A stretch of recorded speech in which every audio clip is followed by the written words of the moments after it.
Bonjour à tous, j'ai conjuré le signe indien. Cela arrive, c'est ce qui s'appelle les biorhythmes. J'en suis parfois victime. Comme tout joueur ou pronostiqueur, il y a des périodes de méforme et il y a des périodes de grande forme.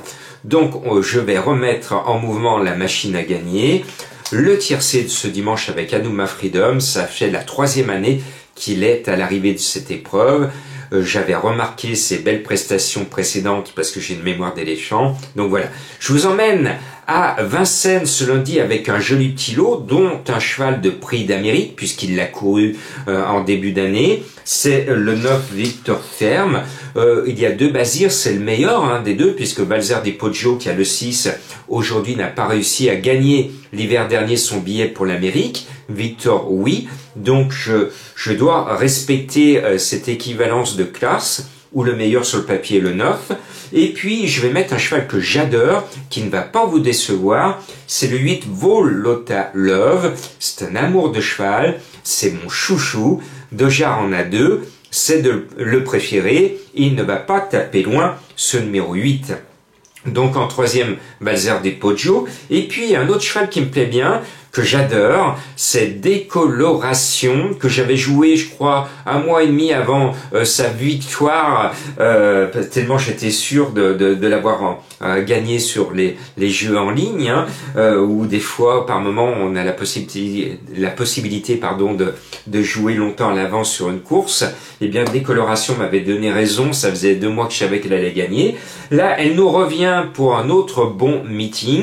Cette course, c'est l'une de ces bonnes courses du meeting. Elle ne va pas rater cette belle opportunité. Moi, j'y crois, ce numéro 7. Et puis, initialement, il n'était pas dans ma sélection.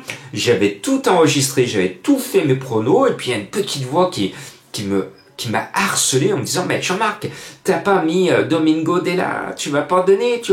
Si tu mets pas Domingo, tu vas pas donner. Et j'ai été obligé d'écouter ma petite voix, ce qui s'appelle l'intuition. Donc j'ai changé mon fusil d'épaule, j'ai enlevé Copsy le 16 pour écouter ma petite voix et mettre le 15 Domingo Della, qui est un super bon cheval. Il n'a qu'une chose contre lui, c'est le gros handicap de faire une rentrée, mais c'est un cheval qui ne finit jamais plus loin que 2e. Donc s'il est fidèle à sa légende, il va être 1er ou 2e. Donc ouf! J'espère que ma petite voix ne m'a pas induit en erreur et qu'elle va nous conduire vers la tête du caissier. Ce 15, je l'aime bien, de toute façon, il est mignon tout plein. Et puis voilà un cheval, parce que là, je vous donne des favoris quand même. Voilà une cote croustillante, c'est le 1 Crescendis qui adore surprendre et qui est sur son parcours. L'entraîneur est confiant, moi aussi, tous les feux sont au vert. Bon, ce n'est pas un soleil, mais c'est une forte probabilité de gagner autre chose que des cacahuètes, si vous voyez ce que je veux dire. Et puis le 3 Dreamer Boy est un cheval régulier dans l'ensemble. Il est bien placé en première ligne derrière le Teustar. Il est confié à Eric Raffin. Eh bien, moi je pense qu'il va courir très proprement. Et puis, vous le savez, j'aime bien Mathieu Abrivard.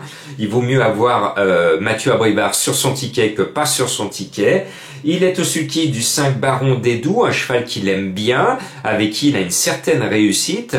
L'animal part devant. Je pense qu'il va se donner à fond. Alors, bien sûr, lui non plus, ce n'est pas un soleil, mais c'est une cote sympathique pour essayer de corser les rapports, ce numéro 5. Voilà, on va tout faire pour revoir encore une fois la tête du caissier. Bonne semaine à tous.